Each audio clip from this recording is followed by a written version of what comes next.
Fellow Ghanaians. Oh, fellow Ghanaians, it sounds very familiar, yeah? Fellow Ghanaians. But that's what they wrote in my speech, fellow Ghanaians. Okay, fellow citizens. Fellow citizens. Energy Sector Levy Amendment Act 2025. Dumsor Levy, it is a Dumsor Levy, you pass Parliament because the NDC will overwhelming majority. I Ghana for that moment. Omako Edel Bill, and John Mahama, the president of the land. Sisi aminoka say Kogana your friend say national lottery is kohe. Wouldn't say more appropriate lottery no. At your market no for Yata Kufuado. No, much can any aquabia friend Alex Daddy. Oh yes. And no nature lotto Ghana ha. And ya NL nature lotto. Sa 590 no nya NL. No, ya can for Yata Alex Daddy and Kufuado. And Samia Ukunum Putima Omo. Now, how do you secure a national lottery authority every single week? Uncle Penko this is over taxi. We end this cinema papa radio on Faso. No crowd catch John Mahama and say, man and now do Nicono for that time for Ghana for Sagadi. Samia Ukuna and the demon for Ghana for Sagadi. National Lottery Authority, no, you're privatizing. Or say, okay, I don't see any year for GTV. And I said GBC. And they come on UTV for. So, Munino.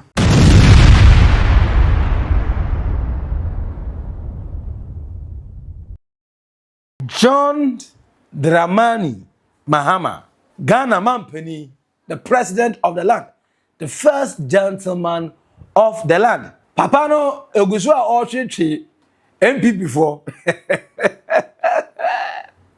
Okay, the last time not always explaining the effectiveness of the city appreciation or say effective leadership. And the or answer that question you will be most of answer no. So you necessary first year. I said, Papa. I almost said, Mama is steer, but I realized the steer is in my hands already. Now, Nanuya was having you. Mahama na ni speech and chairman, ye nim so one share that can use in the speech to or fancy. Oh, God, fellow Ghanaians, or can't go and say, hey, it sounds familiar. Uncle, when I see you, I guess, okay, and you make a fellow Ghanaians view, fellow citizens. Hey, John Mahama. Medium material. Fellow Ghanaians, the journey from landfill, oh, fellow Ghanaians, it sounds very familiar, yeah? But that's what they wrote in my speech, fellow Ghanaians.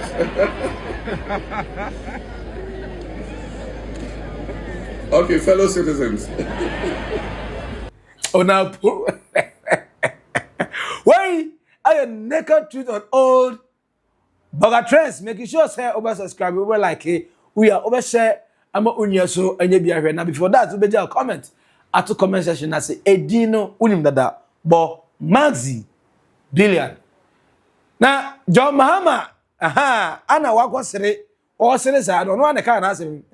Was this is do a fellow citizen, a fellow Ghanaians.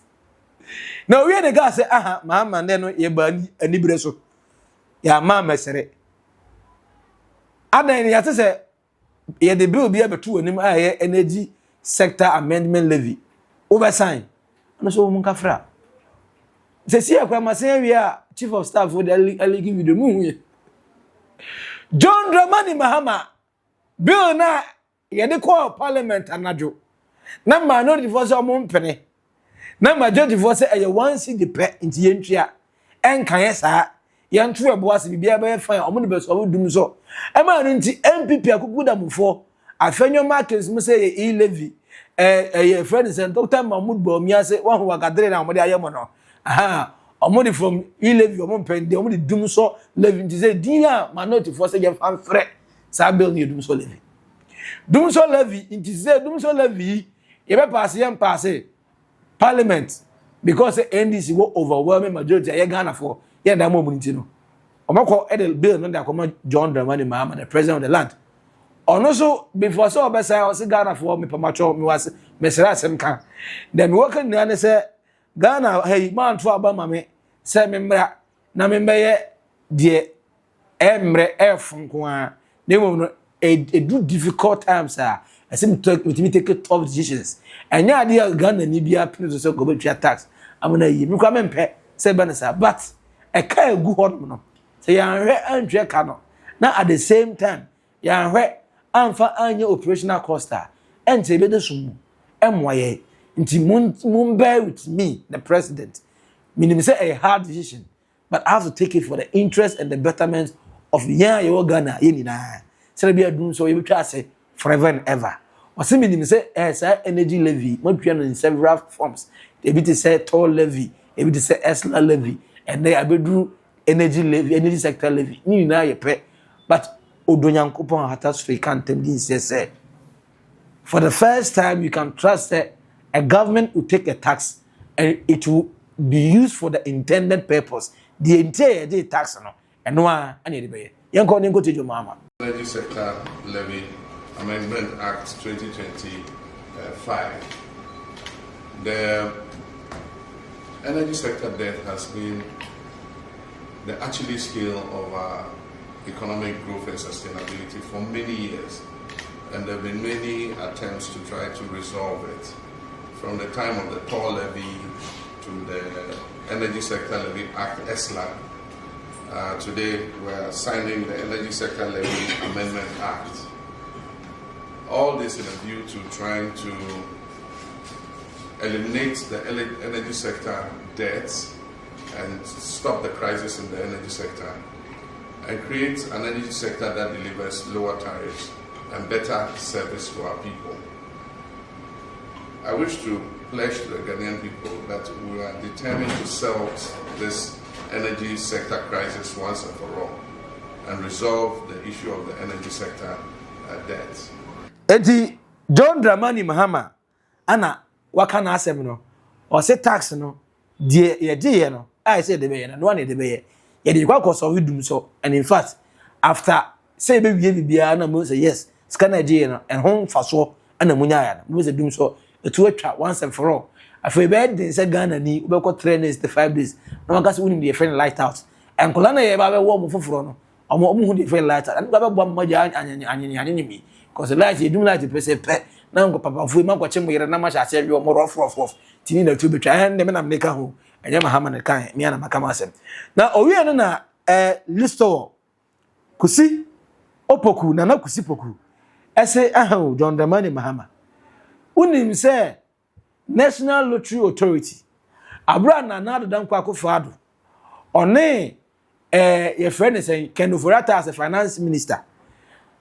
Any a friend is a papa your friend Nana Dade ni abrante your friend Samuel Uku no on a boss or any level or more privatize any na national property no ante nesika na ebani dan akosa ngofo agbo mu di butum nanado Ken Oforata Nana Dade any Samuel Uku onkrofo na etesika ni nedi na saudi sika efiri National Lottery Authority every single week unko penko this sika no obe taxi we end this name papa we dey on faso no kro ka sire John Mahama ne say man na do ne Ken Oforata Atanfo Ghana for sika di Samuel Uku na de dey man for Ghana for sika di National Lottery Authority no ya privatizing no o say okaya enu nti na ye free GTV and I say GBC e dey come UTV4 so munyi no ye dey come private stations because they are privatizing no ana enne sankofo na edisika ni na de bia sika ko monche enti John Mahama ko na ko cancel sa contract ntem na enter me than National Lottery Authority and then what belongs to Ghana as a national, Ghana as a republic, Ghana as a country and China yan gonna go listen one na kusi opoku me no ka say ko Ghana your friend say national lotteries ko hwe woni say omo appropriate lottery no e dia Ken Oforata Akufo-Addo no mu cheskan ani akwa bi friend Alex Daddy oh yes and omo na echa lotto wo Ghana ha anya NL na echa lotto sa 590 no anya NL no Ken Oforata Alex Daddy ani Akufo-Addo ana Samuel Ukunum putima omo etimi no ka say KGL na onu twa lotto no wo Ghana ha no enya Ghana for dia onu twa lotto ni wi a wo sika na dia ko twa lotto no ekodi ni ho no onu atua bi ama NL chamfo akwa I mean, okay, say every day they don't get less than 10 million Ghana cedis. Every day. Now what it is a finance minister risk car. A salo to no Kobenya scare free. A Kawang budget for we. No more Jan no in Amho. Now most mobile so contract for 10 years. A buy power 1 year. Charlotte Jumano. No one no ankasa NL na ankasa nya 590 no. For 1 week. Listen when you say buy power. Also koji because 1 week no here. Had your work there was a buying. No, It means what my say? State capture ni nyina no. Obaya enyese na edi agro. For your NL so they have state capture there. Where a naked truth on old burger trends. They didn't see a maxi billion. Make it sure. So over like over subscribe before that. Over jail comment in that comment section. I say, do you think it's Herh Mahama? Ghana for soon be debating and we na went our consign contract a Lucy will claim my chest and another and the canoe for rata nana day ne Samuel and a year national authorities ga Nina one profitizing in the Mahama and Quaginas as cano Uncle Bedia free 1 cedi per litre. Nina best switch it Nanka Isika da what that. Oh, for so. And our own fun so. Media come for so boom. Me for so. Now, many stories may end, you know. John Mahama, as part of say always my education, I am strong and better. John Mahama could be in school now. Hey, as a golai.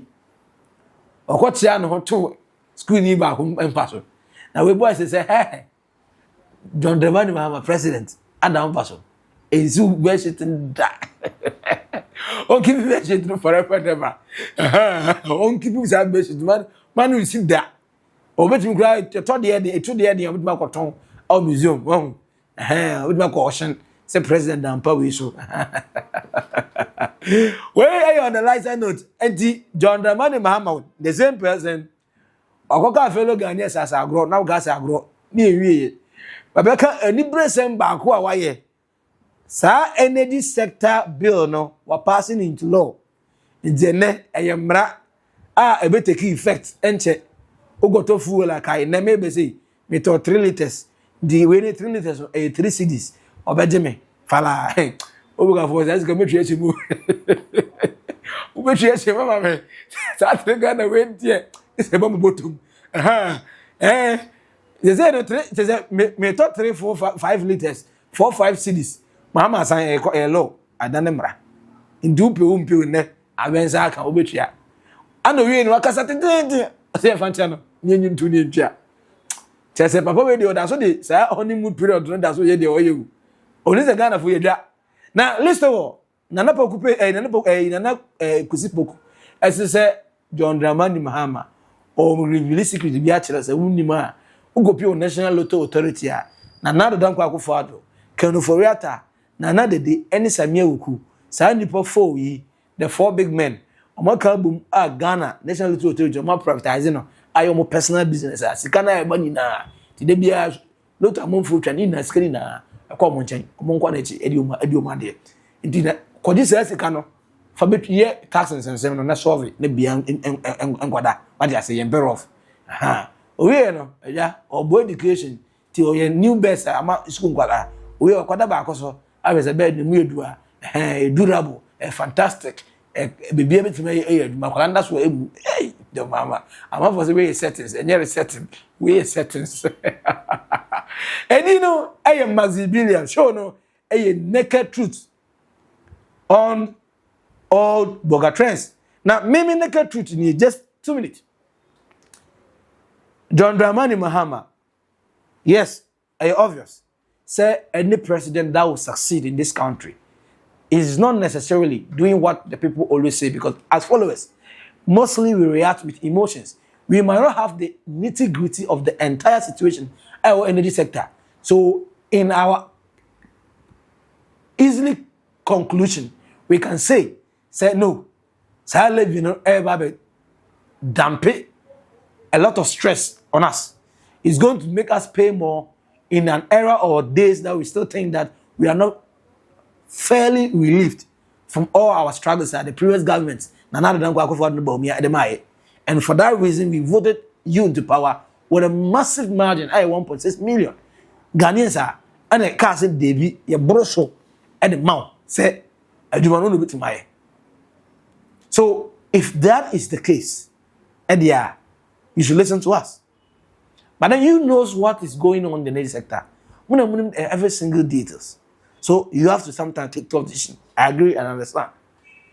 But look, it goes against Wild West. Not because people were thinking there is not going to be tax. No, there is no way any government is going to happen. Come and 4 good years. Now on for tax and 21 for so. Now how do you make money? You are going to have some internal money generation. I don't know. You can only generate that by taxing us. Aside the VAT, the normal taxes that is there, there's still going to be ways that you have to tax us because we have to build the country. And Ghana is only Ghana because there's people habiting in it. So, yes, you have to tax. But one, we are not actually relieved from the stress, from the hardship that we were going through in free. It's just 4 to 5 months in your administration. I don't think you think 10 cedis per the dollar or full come to 12 cedis are enough. That's great to say that we are really, no, we are not. But still, you didn't care, you didn't mind, you have signed it as a contract, as a law. At the neck, and the whole say betria. We will pay. As normal Ghanaians, we will make noise. Once single news happens, we forget this. But don't forget, if it is not used for its intended purpose, the next NDC government will suffer. You might not even win. You people should not be thinking, say, Ghana for Etuma NDC because they think they're the better alternative. No, because that was their last resort as an alternative to the MPP. Now, the low turnout was not because those who are in the MPP are angry about their own party, say, no, not just that. It's also because a lot of voters are losing interest. 18 million registered voters. Everyone say a minus subtractive. But 18 million voters. Now out of 18 million voters, the total voters was 9 million. Not even going to 9 million. Both NDC and MPP, rather about 13 million. Because NDC, 6 million. MPP, 4 million. And then in Kitenketenakano. So about 10 million. And then the entire voters. Out of the 18 million. People are losing interest in elections. So if the NDC fails us, the next one is not voting or probably voting for a third force. You people don't know. Ghanaians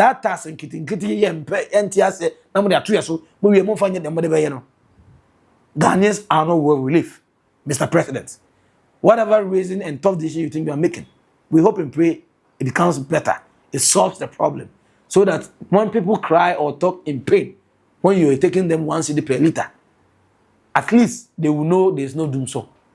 But what happens to the operation recover all loot? What are you recovering? How much have you recovered so far? Ebina yeguzo yen announce NLA say you're privatizing amunya aware. The energy sector alone, the amount of money missing there, I have a good bottom. Kenoforata in to Interpol red list so. Kenoforata contract to cancel the amount of money it costs Ghanaians. In 2001 citizen, I hear a bit here, so all recovered half of even that amount.